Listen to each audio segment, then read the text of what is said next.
nakalimutan kong gawin. It's a rainy kind of day today at malamig. So, bundled up kami ngayon. Pero we're still going out para mag-brunch somewhere. Maybe because of the weather, wala din masyadong tao dito sa park. Malamig talaga. And considering that it's already afternoon. Pero hopefully pag early evening, actually umiinit. So, sana uminit ulit later.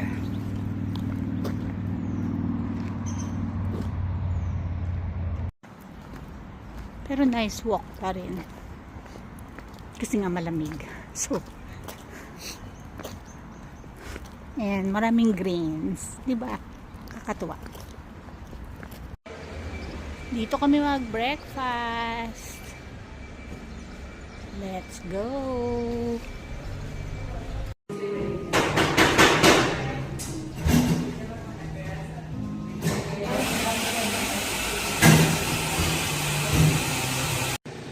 And just like that, mainit na naman. So, yes. Lumabas na ako, iwan ko si Lauren.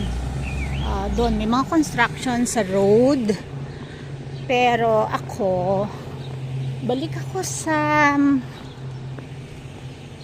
apartment.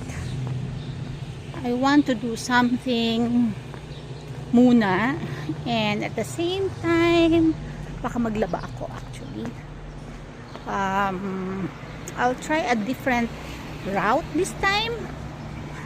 Parang may feeling ako na darating pa rin ako sa what you call this, sa park. And if that's the case, sa park na lang ako dadaan para I don't have to worry dun sa mga stoplights, crossing the streets, things like that. So, tara! So, eto tayo ngayon. On our way, pabalik ng apartment. Si Lawrence na iwan, as I mentioned, sa cafe. Mag-work muna siya. Ako, mas gusto ko sa bahay. Honestly.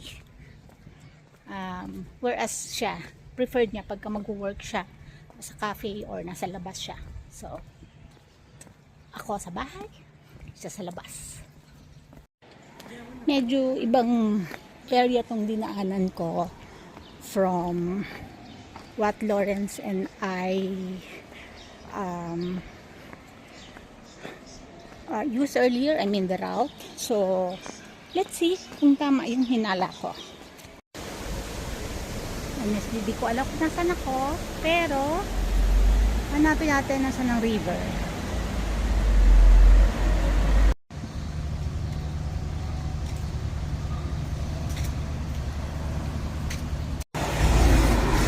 Is basically the intersection kung saan kami tumawid ni Lawrence kanina. So, yes, balik lang ulit ako kung saan tayo dumaan. Wait tayo syempre ng green light. And we're actually back sa sa may park. So, yeah. Alam ko na yung pupuntahan ko from here. Kaya tara, balik na sa apartment. Yan, lapit ko na oh. Yan na ulit yung anong tawag doon? Landmark natin. Yung something in the middle of the river. Yun, dun sa bridge na yun. Kaya alam natin pag lapit na tayo sa apartment. Time dito sa side na to ng Madrid and maraming tao. Medyo nasanay ako dun sa area namin na konti lang. Pero galing kami sa train. Finally, nag-train ako. So yan, daming tao rito. Anong area ito na? Callao. Callao. Pero kasi may Grand Via sis. Doon sa kabila. Ito Grand Via to. Good daw yung Grand Via, whatever that means.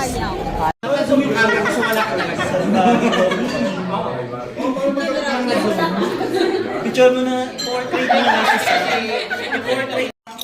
Simpleng mama mayan.